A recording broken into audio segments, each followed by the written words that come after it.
बिस्मिल्लाहिर्रहमानिर्रहीम। आज का जो हमारा टॉपिक है ये है प्रॉब्लम नंबर 7 और प्रॉब्लम नंबर 8 और चैप्टर है 15 प्रिंसिपल ऑफ अकाउंटिंग का आईकॉम पार्ट 1 से और बुक है सुहेल अफजल। तो आइए हम शुरू करते हैं जी 7वीं प्रॉब्लम और इसका सोल्यूशन देखते हैं। तो क्वेश्चन है यहाँ पे रेक्टिफाई द फॉलोइंग एरर्स। ये कुछ एरर्स हैं, इसको हमने रेक्टिफाई करना है। जब हम रेक्टिफाई करते हैं तो ऑब्वियसली उसको रेक्टिफाइंग एंट्री से हम उसको रेक्टिफाई करेंगे, तो इसकी एंट्रीज पास करनी है। सिंपल। पहला लिखा हुआ है legal expenses ₹3000 paid to the lawyer have been wrongly debited to his personal account. Personal account मतलब लॉयर का अकाउंट। लीगल एक्सपेंस आपने पे किए हैं। अब ये नॉमिनल नेचर का अकाउंट है। लीगल एक्सपेंस एक्सपेंस है, एक्सपेंस अपने नाम से आता है, यानी जो भी एक्सपेंस होगा। तो लीगल एक्सपेंस है तो एक्सपेंस लीगल एक्सपेंस ने डेबिट होना था। चूंकि पे हुए तो कैश ने क्रेडिट होना था, मतलब कैश ने होना था क्रेडिट और लीगल एक्सपेंस ने होना था डेबिट। वो कहता है कि रॉन्गली डेबिटेड, गलत डेबिट हुए। डेबिट होना किसको था? लीगल एक्सपेंस को। डेबिट हुआ किसको? लॉयर को। तो इसका मतलब हम क्या करेंगे, जो गलत डेबिट हुआ है जो कि लॉयर है उसके हम खत्म करेंगे। तो डेबिट को कम करने के लिए, खत्म करने के लिए हम क्रेडिट करते हैं। तो लॉयर का जो अकाउंट है वो तो हम कर देंगे क्रेडिट, और लीगल एक्सपेंस जिन्होंने डेबिट होना था वो नहीं हुए उन्हें हम डेबिट कर देंगे। एंट्री बन जाएगी legal expense account to lawyer's account 3000 being the legal expense wrongly debited to the lawyer's personal account, now rectified. Clear? Number 2 है wages paid ₹2000 wrongly debited to the custom duty. custom duty भी एक expense है और wages वो भी एक expense है, लेकिन जो expense है उसी के अकाउंट को जाना चाहिए, दूसरे अकाउंट में तो हम नहीं लेके जाएंगे उसको।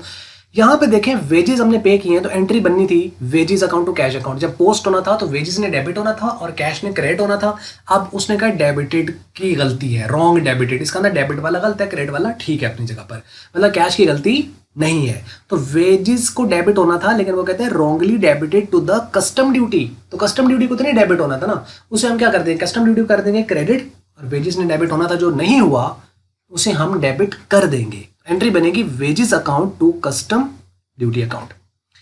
Wages account to custom duty account 2000 being wages wrongly debited to the custom duty, now rectified.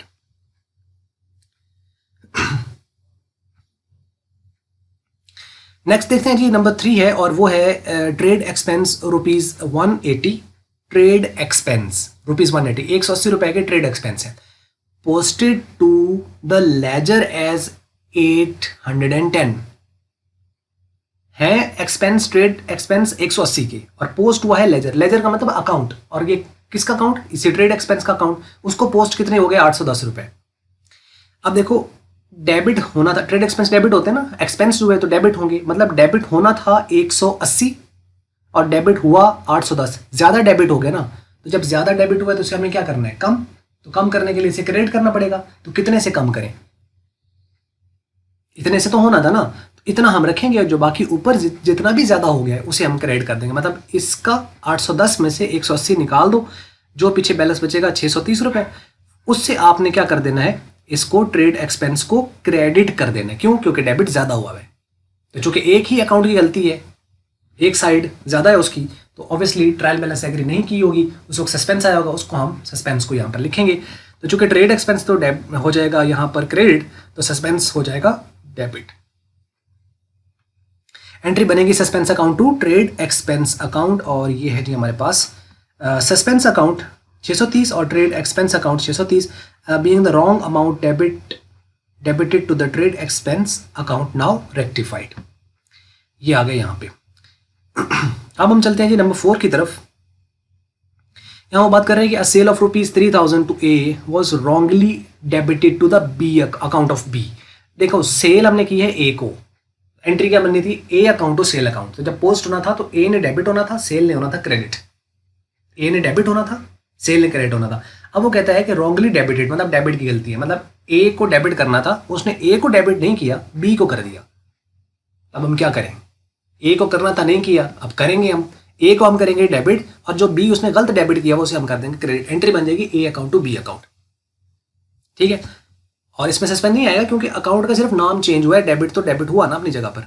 तो ये आ जाएगी हमारे पास rectifying entry, A account to B account 3000 being the wrong debit to the B instead of A, now rectified.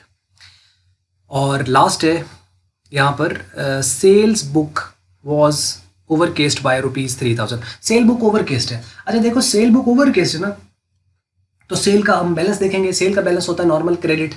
अब चूंकि ओवरकेस्ट है, credit हमने ज़्यादा लिख दिया होगा, ठीक है ना। नॉर्मल बैलेंस देखना होता है ना, इसका केस्टिंग के अंदर हम नॉर्मल बैलेंस चेक करते हैं, तो सेल का बैलेंस क्रेडिट होता है क्योंकि वो रेवेन्यू है, तो इसका ना क्रेडिट ज़्यादा लिखा हुआ है 3,000 से। अब हम क्या करें, सेल को हम डेबिट कर देंगे, क्रेडिट को कम करने के लिए डेबिट करेंगे। एंट्री बनेगी sales account to suspense account, क्योंकि ओवरकेस्टिंग अंडरकेस्टिंग में सस्पेंस आता है क्योंकि वन साइडेड एरर होते हैं। एंट्री बन जाएगी sale account to suspense account 3,000 being sale book overcast now rectified. Clear होगी। ये थी 7वीं प्रॉब्लम। अब आ जाइए 8वीं प्रॉब्लम की तरफ।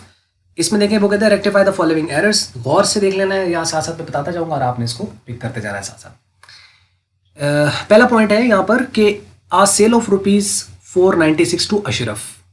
अब यहाँ पे जैसे आपने ये पढ़ी तो आपके माइंड में फौरन से राइट एंट्री आ जानी चाहिए। सोचो जरा, सेल हमने अशरफ को की तो एंट्री क्या होनी थी, अशरफ हमारा डेटर है वो डेबिट होगा और सेल हमारा रेवेन्यू क्रेडिट होगा। एंट्री बनेगी Ashraf account to sale account. Ashraf ने कितने से डेबिट होना था, 496 से, और सेल ने कितने से क्रेडिट होना था, 496 से। अब देखें आगे हुआ क्या है, कहता was entered in the sales ledger. Sales ledger का मतलब है सेल अकाउंट, एक अकाउंट, एज 694। करना कितने से था उसको सेल्स के लेजर में, 496 से, और हुआ कितने से, 694 से। मतलब क्रेडिट होना था 496 रुपए से और हुआ 694 रुपए से। ज्यादा क्रेडिट हो गया ना यहाँ पर सेल के अकाउंट में, तो चूंकि ज्यादा क्रेडिट हो गया है तो क्रेडिट को हम कम करेंगे, तो हम क्या करेंगे, उसको डेबिट कर देंगे। आगे वो कहता है Ashraf account was however correctly debited. वो कहता है अशरफ के अकाउंट में कोई गलती नहीं है, मतलब अशरफ अकाउंट ने 496 से होना था वो ठीक हुआ है, लेकिन सेल को हमने गलत किया है, तो मतलब सिर्फ एक अकाउंट की गलती है, सस्पेंस तो आएगा ही आएगा। अब कितने से हम इसको ठीक करेंगे, तो उसके लिए हम सोचेंगे कि सबसे पहले आप ये देखो कि ज्यादा लिखा गया या कम लिखा गया है। ज्यादा लिखा गया, 496 से करना था और 694 से कर दिया। कितना ज्यादा लिखा गया, इन दोनों का डिफरेंस ले ले, उससे हमें पता चल गया। अब चूंकि सेल अकाउंट है तो सेल अकाउंट का नॉर्मल बैलेंस क्या होता है, क्रेडिट। इसका मतलब क्रेडिट ज्यादा रिकॉर्ड हो गया, हम उसे हम कम करेंगे। अब इन दोनों का लेंगे डिफरेंस, जितना डिफरेंस आएगा उसको हम डेबिट करेंगे क्योंकि क्रेडिट को कम करना है। तो सेल अकाउंट होगा डेबिट इन दोनों के डिफरेंस से, और चूंकि एक ही अकाउंट है तो सस्पेंस आ जाएगा। तो एंट्री बनेगी sale account to suspense account, इन दोनों का डिफरेंस। नंबर 2 है a bill received from Salman and company for repairs done to the furniture.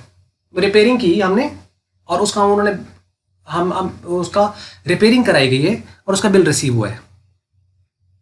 अब मतलब कि रिपेयरिंग की है तो इसका मतलब क्या हुआ कि रिपेयरिंग की गई तो उसका बिल रिसीव हुआ, मीन्स के बिल रिसीवेबल आ गया होगा। तो अब इसमें आप यहां पर देखें तो नॉर्मली अगर हम इसको अकाउंट की नेचर से देखें तो हमारे पास क्या बनेगी कि रिपेयर ने डेबिट होना था क्योंकि फर्नीचर की रिपेयरिंग हुई है, तो हमने अपने पास क्या एंट्री पास करनी थी, रिपेयर अकाउंट, और पैसे हमने देने थे सलमान एंड कंपनी को, उसको पैसे देने थे। इसके अंदर सलमान एंड कंपनी ने होना था यहां पर क्रेडिट। एंट्री यहां पर क्या होनी थी यहां पे कि रिपेयर, और दूसरा इनफैक्ट क्या होना था, रिपेयर अकाउंट जो है वो आपके पास यहां पे डेबिट होना था और आपका इसको पैसे देने थे सलमान एंड कंपनी को, तो रिपेयर अकाउंट और सलमान एंड कंपनी चलनी थी यहां पे एंट्री। लेकिन अब वो आगे वो कहता है कि wrongly entered in the purchase book, purchase book में रिकॉर्ड होगी हमसे। अब जब हमने परचेज बुक में रिकॉर्ड किया होगा तो परचेज बुक क्रेडिट परचेजेस को रिकॉर्ड करती है, वो क्या करेगी, purchases account to Salman and company, वो करेगी purchases account to Salman and company. अब देखो राइट एंट्री जो है उसके अंदर सलमान एंड कंपनी ने क्रेडिट होना था, ठीक है, इसमें वो आप कह लें कि एडजस्ट होगी ऑटोमेटिकली। किस तरीके से कि सलमान एंड कंपनी यहाँ पे तो क्रेडिट हो गई ना, purchases to Salman and company, मतलब सलमान एंड कंपनी का यहाँ पर एरर नहीं है। सिंपल किसका है, परचेजेस ने डेबिट नहीं होना था वो हुआ, और रिपेयर ने डेबिट होना था वो नहीं हुआ। अब हम क्या करें, रिपेयर को कर दें डेबिट और जो परचेजेस उसकी जगह डेबिट हुई हुई है उसको हम कर दें क्रेडिट। एंट्री बन जाएगी सही, rectifying entry, repair account to purchases account. उसके बाद नेक्स्ट है G, an item of ₹4,000 relating to the prepaid rent was omitted to be brought forward. Brought forward होता है ना, अगर हम एक पेज से हम दूसरी पेज पे ले जाते हैं या उसको एक अकाउंट से दूसरे अकाउंट शिफ्ट कर देते हैं, मतलब उसी के अकाउंट के अंदर, तो अब इसमें 4,000 रुपए हैं और वो प्रीपेड के हैं, वो ब्राउट फॉरवर्ड हुए ही नहीं है, वो आगे अकाउंट में ट्रांसफर हुए ही नहीं है जो कि होने थे। अब प्रीपेड क्या होते हैं, हमारे एसेट्स होते हैं, इनका नॉर्मल बैलेंस डेबिट होता है, मतलब इसका डेबिट बैलेंस था जो कि आगे डेबिट आना था और वो डेबिट नहीं हुआ। हम क्या करें, इसको डेबिट कर दें। प्रीपेड रेंट अकाउंट ये डेबिट हो जाएगा और इसकी जगह पे सस्पेंस अकाउंट जो है वो क्रेडिट हो जाएगा इसके अंदर। अच्छा, अब ये आपको समझ लग गई कि यहाँ पे प्रीपेड रेंट जो है उसने डेबिट हो जाना था, और चूंकि एक ही आइटम है प्रीपेड जो कि प्राउड फॉर्ड नहीं हुआ तो ऑब्वियसली फर्क तो आया होगा, डेबिट साइड शॉर्ट हुई होगी, उसकी जगह हमने सस्पेंस लिखा होगा। अब उसको हम खत्म करेंगे, सस्पेंस हो जाएगा क्रेडिट और प्रीपेड हो जाएगा डेबिट। तो prepaid rent account to suspense account rectifying entry बनेगी। चौथा है an item of purchase of rupees 1510 1510 was entered in the purchase account. वो परचेज अकाउंट में एंटर हुआ है 150। अच्छा, है तो ये परचेज ही और एंटर भी वो परचेज अकाउंट में ही हुआ है लेकिन कम हुआ है। अब सोचो परचेज अकाउंट होता है, उसका बैलेंस क्या होता है, डेबिट। डेबिट होना कितना था, 1510 रुपए, और हुआ कितना, सिर्फ 150। अब हम क्या करें, कम डेबिट हुआ ना, अब इन दोनों का डिफरेंस ले लें, उतने से मजीद डेबिट कर दें तो एंट्री बनेगी परचेजेस अकाउंट, जो कि एक ही अकाउंट है तो सस्पेंस अकाउंट तो आएगा। अब क्या होगा, purchase account to suspense account, और रकम कितनी आएगी, 1510 में से 150 निकाल के जो रकम आएगी वो लिखी जाएगी। और लास्ट है a sale return of ₹1000 were not pass through sale return book. Sale return है 1000 की, वो सेल रिटर्न बुक में गई नहीं है। चूंकि cell return book special journal होता है, अगर उसके अंदर रिकॉर्डिंग नहीं हुई है तो इसका क्या मतलब है, पूरी की पूरी एंट्री नहीं हुई है, क्योंकि उसी से तो आगे पोस्ट होना था, मतलब इसका डेबिट भी रिकॉर्ड नहीं हुआ और क्रेडिट भी रिकॉर्ड नहीं होता। हम पूरी पूरी एंट्री पास कर देंगे इसके अंदर। तो सिंपल क्या बनेगी, सेल्स रिटर्न अकाउंट, और चूंकि सेल्स रिटर्न में डेटर होते हैं तो वो क्रेडिट होना चाहिए था। एंट्री बनेगी sales return account to debtor account. Though the goods were duly taken to the stock, कि चीजें स्टॉक में चली गई हैं लेकिन एंट्री हमने तो सिर्फ एंट्री को देखना ना, चीजें ऑब्वियसली स्टॉक में चली गई लेकिन एंट्री पास नहीं हुई, हम उसकी पूरी एंट्री पास कर देंगे, जो कि क्या बनती है, सेल्स रिटर्न अकाउंट टू। नाम होता तो नाम लिखते, क्योंकि नाम नहीं है तो हम जनरल कैटेगरी डेटर लिखेंगे। तो sales return account to debtor account. ले जी, ये थी वीडियो, और बाकी अगर क्वेश्चन है तो उसको आप कमेंट्स में लिखें। अगर आपको अच्छी लगी वीडियो तो मल्टीपीडिया की तो उसको आप लाइक कर लें, शेयर कर लें दूसरों के साथ। अच्छी नहीं लगी तो उसको आप कर दें डिसलाइक। वीडियो देखने का शुक्रिया।